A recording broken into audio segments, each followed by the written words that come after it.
அனைவருக்கும் வணக்கம். இன்றைக்கி நம்ம எதை பற்றி பார்க்க போகிறோம் அப்படின்னா,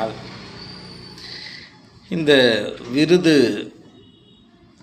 வழங்கும் விழா அதெல்லாம் நடக்குது இல்லையா?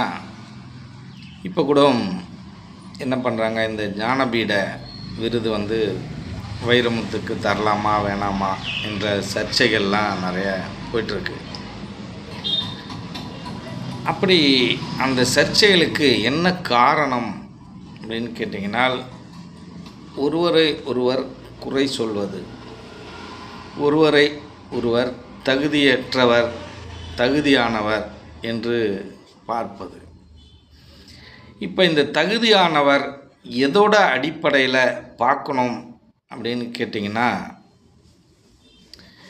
இப்போ யாருக்கு எந்த விருது கொடுக்க போகிறாங்களோ, அந்த விருது எதற்காக கொடுக்கப்படுகிறதோ அதில் அவர் சரியானவரா கை தேர்ந்தவரா என்று நாம் பார்க்க வேண்டும். அதற்கு அந்த விருது எதற்காக கொடுக்கப்படுகிறதோ அதில் அவர் தகுதி வாய்ந்தவரா என்று பார்த்தால் போதும். ஏன் என்று கேட்டீர்களேயானால், நீங்கள் ஒரு மனிதனுடைய முழுமையும் அவர்களுடைய முழு குணத்தையும் நீங்கள் மதிப்பிட்டு விருது வழங்க வேண்டும் என்று நினைத்தீர்களேயானால், இந்த உலகத்தில் இந்த நாட்டில் யாருக்கும் விருது வழங்க முடியாது. யாராக இருந்தாலும் ஒவ்வொரு விஷயத்தில் நல்ல நிலையில் இருப்பார்கள், சில விஷயங்களில் தவறான நிலையில் இருப்பார்கள். இந்த ஏற்றத்தாழ்வு என்பது மனிதனுக்கே உரியது. மனிதனுக்குள்ளாரையே நம்ம ஏற்கனவே பார்த்த மாதிரி நல்ல குணங்கள் கெட்ட குணங்கள் இது எல்லாம் நிறைஞ்சு தான் இருக்குது அப்படின்னு நம்ம சொன்னோம்.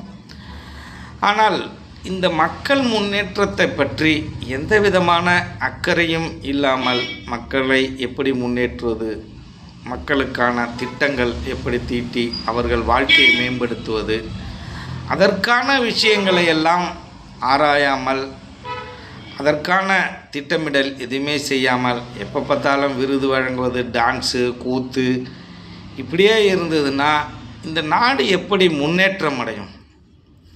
இந்த நாட்டில் உள்ள மக்களும் அதற்கேற்றாற்போல் அவர்கள் பின்னாடி செல்வது இப்படி இருந்தால் இந்த நாடு எப்படி முன்னேறும் என்பது நமக்கு மிகவும் குழப்பமாக இருக்கிறது. இந்த நாட்டை எப்படி